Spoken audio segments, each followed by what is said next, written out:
Hello friends, welcome to defence matrix. तो कुछ important updates हैं जिनको हम डिस्कस कर लेते हैं।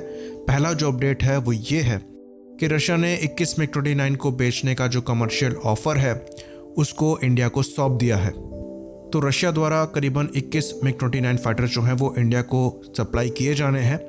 तो ये जो फाइटर एयरक्राफ्ट हैं ये ब्रांड न्यू है, ये स्टोर में रखे हुए थे, जिनको असेंबल करके और यूपीजी में अपग्रेड करके भारतीय वायुसेना को दिया जाएगा।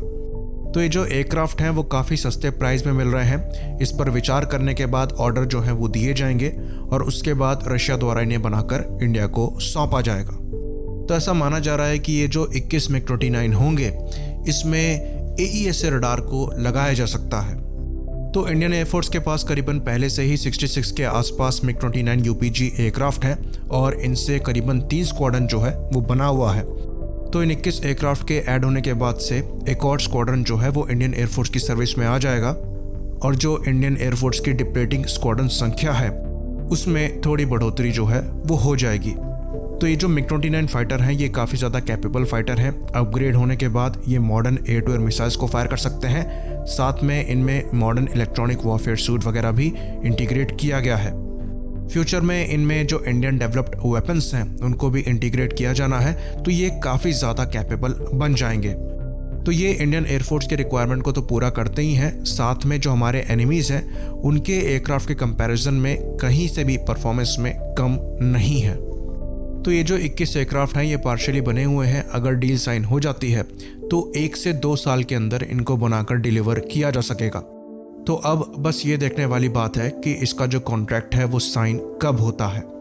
बाकी आगे बढ़ते हैं दूसरी रिपोर्ट पे। तो जो दूसरी रिपोर्ट है वो डसॉ रफाल को लेकर है। तो जैसा कि हम जानते हैं जो इजिप्शियन एयरफोर्स है वो दुनिया के सबसे सोफिस्टिकेटेड एयरक्राफ्ट में से कुछ एयरक्राफ्ट को ऑपरेट करती हैं, जिसमें रफाल और Su-35 शामिल हैं।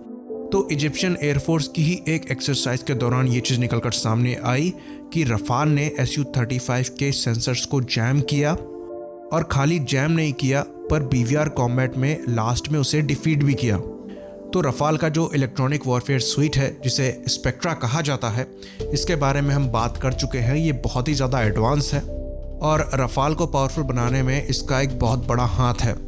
तो पास्ट में कई बार हमने अपने वीडियो में ये बात कही है कि रफाल इस रीजन का सबसे स्ट्रॉन्गेस्ट एयरक्राफ्ट है और चाइना के J-20 एयरक्राफ्ट को काउंटर करने में पूरी तरीके से सक्षम है।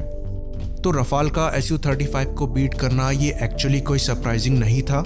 पास्ट में हम कंपैरिजन वीडियो बना चुके हैं रफाल और Su-35 के, जिसमें हमने ये बताया था कि रफाल जो है Su-35 को डिफीट कर सकता है। तो डेफिनेटली एक बड़ा एज जो है वो इंडियन एयरफोर्स को रफाल के आने के बाद मिला है और रफाल के और भी नंबर इंडियन एयरफोर्स को लेने चाहिए और इंडियन एयरफोर्स को कम से कम 36 F4 स्टैंडर्ड के रफाल के ऑर्डर और देने चाहिए, जिसके चांसेस अच्छे खासे नज़र आते हैं।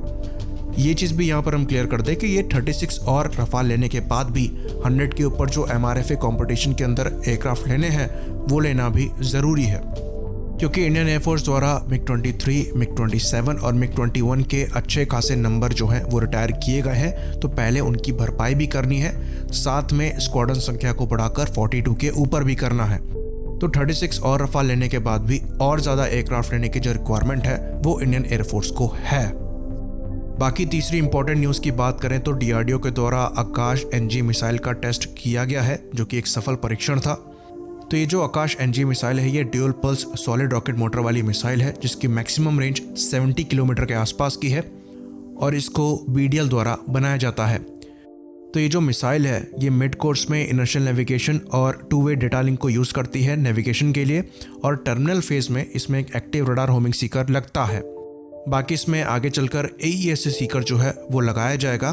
तो ये काफ़ी ज़्यादा capable surface to air missile है, जिसका जो पहला परीक्षण है वो इसी साल जनवरी में कंडक्ट किया गया था और उसके बाद फिर से इसे मार्च में फायर किया गया था।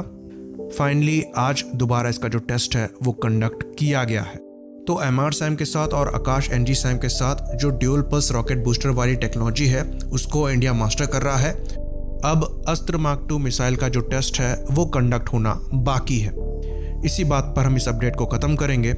लाइक करिए, सब्सक्राइब करिए। जय हिंद।